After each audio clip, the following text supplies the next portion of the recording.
How's it going, guys? My name is Shane with ISC Suspension, and behind me is my project MK7 GTI. We're going to be having a build page on it on our website, so feel free to check that out. You can see all of our other project cars as well as my MK6 that we recently did earlier in the year. So I picked up this MK7 kind of on a whim after I sold my MK6. My goals for this car is basically just going to have a fun street car, maybe take it to a few autocrosses, but not necessarily as track oriented as my MK6 was. I'm going to keep full interior, keep relatively normal spring rates on it, and just overall enjoy it. So for this build, I chose to go with our N1 coilovers. The N1 coilovers feature an adjustable camber plate as well as a sealed thrust bearing to prevent spring bind. The N1s, as well as our basics, are a monotube construction, which has separate ride height adjustment from spring preload. So no matter what height you're at, you could be stock height, you could be slammed, the ride quality will remain the same. In the box, you'll find all tools needed to adjust the ride height and the preload. The coilovers will also come with all the necessary adjustment knobs to adjust the damping. It'll come with a packet of anti-seize to apply to the threads. So I applied the anti-seize to the collars, both top and bottom, and the lower bottom mount to prevent any seizing in the future if we ever encounter any rain. We'll also get some end links included with this kit, as the stock ones are going to be the incorrect length. So as we lower the vehicle, we will need to do different end links, and these are provided so you don't have to further buy anything else. I opted to go with our Triple S springs in the front. These are a lightweight, upgradable option over our standard ISC springs.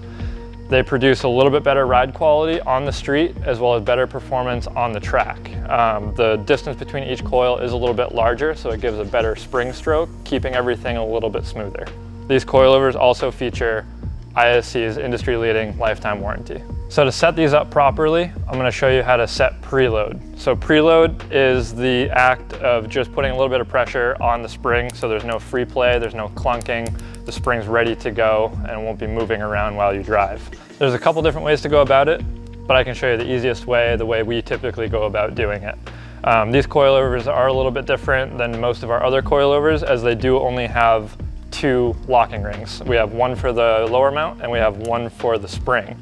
This one actually doesn't require a second one, as there is Allen key right here to lock it.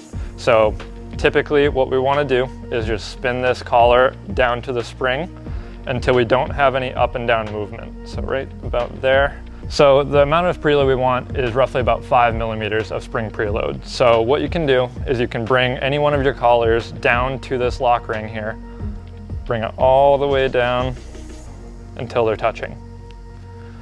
So once they're touching, we can then measure preload. Like I said, we want 5 millimeters. So we can hold this lock collar here and spin this down about 5 millimeters. And to check that, you can use this wrench. It's about 5 millimeters thick, and if you can fit it in between here, you are good to go.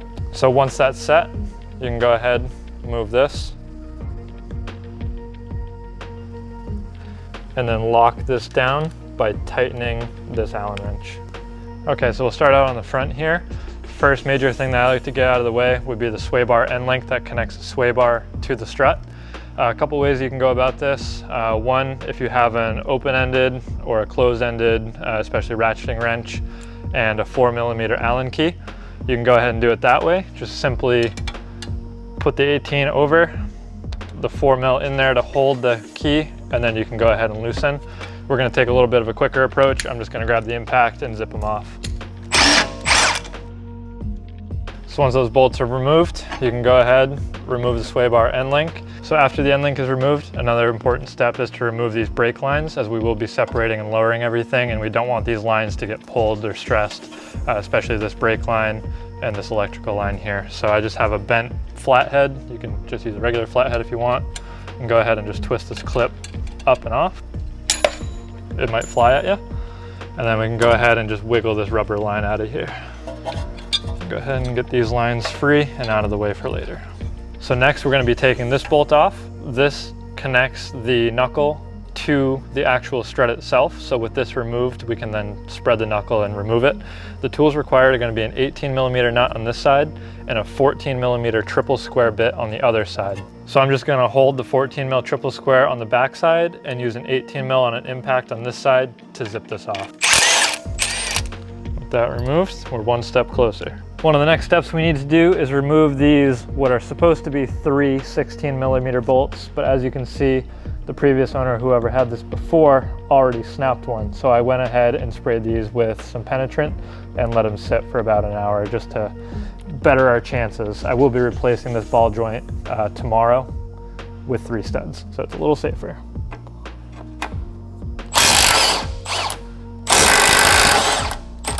So once these are removed, we're gonna wanna go ahead, pry this, and separate the ball joint from the actual control arm itself. So in order to gain clearance on the outside of the car to remove the coilover, it's best practice to remove these 6 triple square bits around the axle. So you may have to stick a screwdriver in your rotor if doing it by hand, or you could figure out an elaborate extension with an impact, and you'll just need to turn your wheels or turn the axle enough to get to each bolt. So this is a strut spreader tool. This is gonna go in the back side of the knuckle, turn it 90 degrees, and it'll open up the hole that your strut is actually sitting into. Go ahead, put it in the top of the knuckle here. Turn it about 90. Another good tip is to have a jack in hand, ready underneath the rotor or underneath the control arm, just to prevent anything from fully dropping out and stretching all your lines. So we have a jack here on the floor. We're working pretty close to the ground, just as you would be doing at home. So you see we hit the 1 halfway mark and it's on the top. So we'll go ahead and take that out, put it underneath. There's a little bracket you can feel with your finger. We'll put it underneath that. And then from there, it'll come all the way out. There we go. It is handy to either have a friend here to hold this for you, like we do here, or wrap around a bungee here over to your tie rod or over somewhere sturdy, just to make sure it doesn't go anywhere while you're up top. Okay, so first we're gonna remove this little trim here, little weather shield, and then hiding underneath here will be 3 13mm bolts. So just do 1, 2, 3 with a 13. We'll just break them free here like this.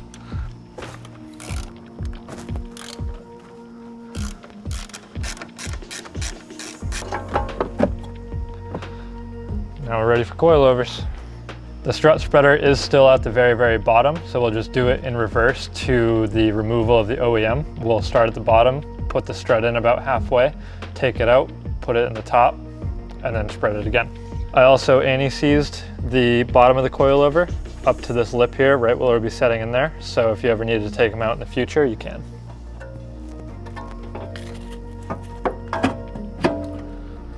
Now that it's about halfway in there, we can go ahead and take the strut spreader out and move it to the top.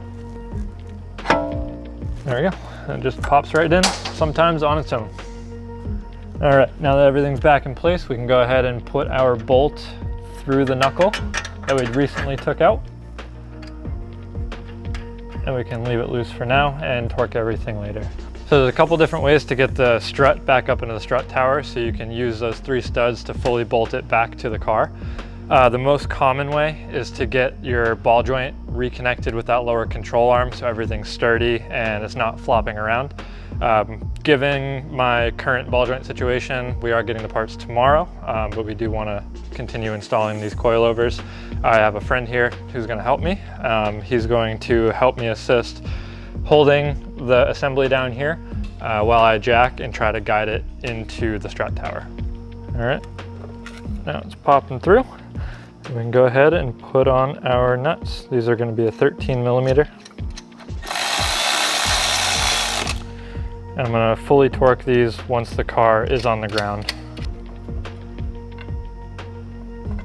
Now that everything's connected, we can go ahead and finalize with our electrical lines and our brake lines. We can go ahead and pop this back through here, get the clip. I like to use a little mallet sometimes just to secure it. That's back in, and then we can go ahead and do this line.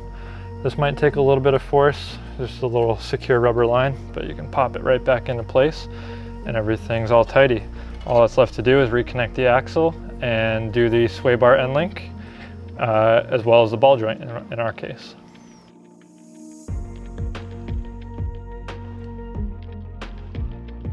You want to go ahead and reach inside and reconnect your axle. So I have the car in neutral right now so the axle can spin, and all you need to do is simply just put the 6 bolts back in. So I like to start with one just in its little retainer with the 1 out of 2 and just line one of them up, put it in, and start threading. Okay, now that I have 2 just hand tight in there, you can go ahead and use a screwdriver on your rotor on the little inside fins just to turn it and access the next round of bolts. And then go ahead, insert the next one.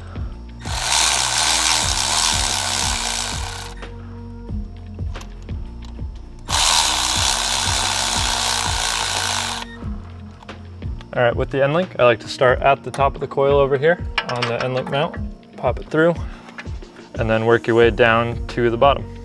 So what you can do is pop that in there, just like so, and then same thing, just thread it on. Okay, and to tighten up the top and bottom, you're gonna need a 6mm Allen wrench, as well as a 19mm either open or closed end wrench. 6mm in there, and you can go to town.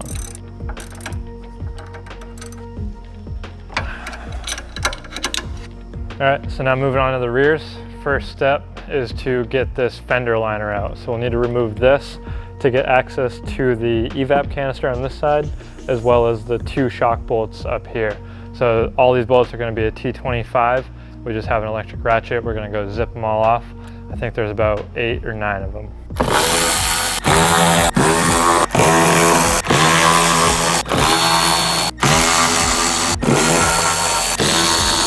Lift this. There'll be a lot of dirt, so it's a good time to clean behind here too to avoid any future rusting issues. So next step for the rear is we're going to undo the shock and the spring and the rear end link bolt. So when doing this, the control arm is going to naturally want to drop down as soon as the shock is disconnected because of the spring. So what we're going to do is keep a jack underneath the arm / rotor just so we can disconnect everything and slowly let it down on our dime. So this bolt working from inside out, this one's a 13mm. This is for our rear end link.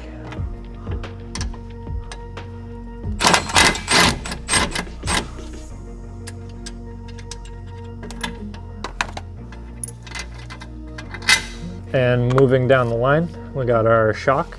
This is going to be an 18. You could just tap this through if you want, and or adjust the jack later. It'll come right out. Reposition the jack a little further inboard, so I can get another 18mm on this knuckle bolt.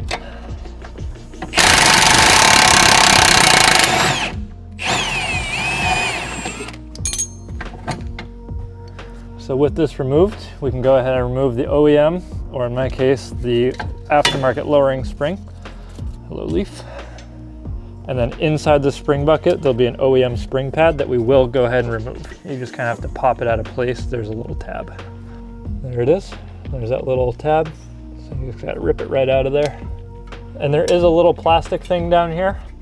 You can go ahead and remove that too. It's like a little plastic clip. You can just squeeze it and actually just pull it straight up and out. Now with everything disconnected from the bottom, we can go ahead and focus on the upper portion. We can go ahead and remove this evap canister. It's just a 13mm socket there, and then it'll just pull off. It's clipped in the bottom and then clipped in the top.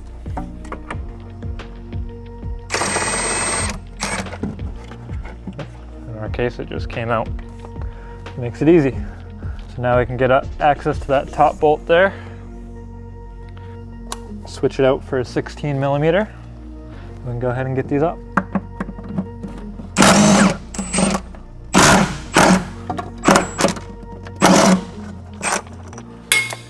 There we go. And it'll just come right out the bottom. So we'll be removing this cap and modifying this OEM piece slightly to fit onto the new ISC shock over here. So first things first, we're going to want to use some scissors, cut that zip tie off, take this OEM cap off, and then zip off this top nut. And if you're lucky, the nut will come right off like ours did. We can go ahead and remove this upper unit.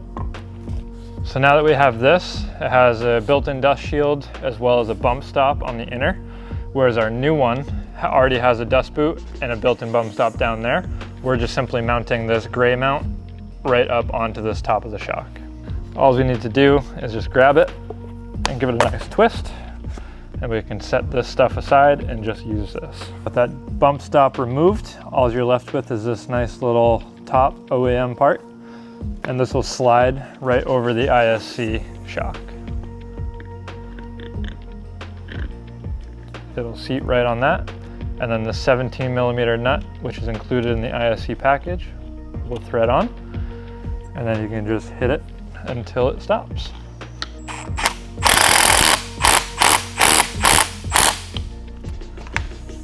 And there you have it. It's fully installed. This is our rear spring assembly. We just took out that rear lower spring pad. This is included in the ISC kit, so we'll use this instead of the OEM due to the new spring design. And then this is our perch. This will go on the top of the spring. I've already anti-seized all of the threads, so everything is ready to put in. I'm gonna set it all the way low just to see where we're at. So I'm gonna go ahead and turn that all the way in. And then it's ready to install into the arm. So you'll simply place it. Once the spring is in the lower arm there, you can go ahead, line it back up with the knuckle, and then make sure that nub goes into the perch. Slide your jack in, and just jack it up and hold it into place for now. So now while this is still loose, I'm gonna go ahead and bolt in the rear shock. I'm only gonna do the top two bolts and leave the bottom one alone for now. That one will be last once we set preload. Grab your 16mm bolts.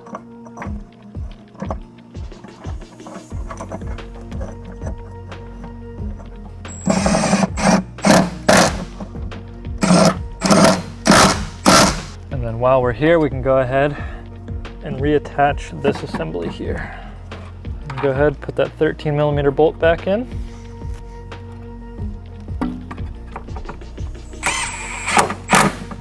And now it's out of our way. Now that the shock is in place and the spring is seated, both top and bottom, we can go ahead, reinstall the bolt that connects the arm to the knuckle just to secure everything and help finalize the install. So this is a divorced spring and shock setup. It has a separated spring on an adjustable perch and then its own shock with adjustable lower mount. So we're going to be setting ride height and preload with this spring and perch combo, and then locking everything in place with this shock. So the shock will be loose up until we set the preload and the ride height. Right now my ride height is max low. It's all the way spun up, so it's at its shortest distance here. What we want to do is bring the jack in and jack up this spring and perch until there's no up and down movement, like that, and wiggle around. So we'll jack it up until there's no up and down movement. From here, just like the front, we want to adjust 5mm of preload. So that's just a first initial squish. So we can go ahead and visually measure as well as double check with a tape measure. As you can see, this spring is 180mm long at a 5K rate. So we want to compress it down to 175mm.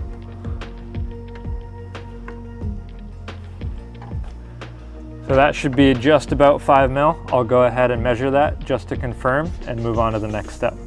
Okay, so the spring looks like it's preloaded properly. While we're here, we can go ahead and reinsert our bolt into our end link. And then do the nut on the other side. So to get this shock eyelet lined up with this control arm eyelet, what we can do is twist this shock down into this lower mount to bring this lower mount up, and we can fit our bolt through there. So you can just start twisting by hand and we'll start aligning. So we can go ahead and finalize tightening this one as well as this one, 18s on either side.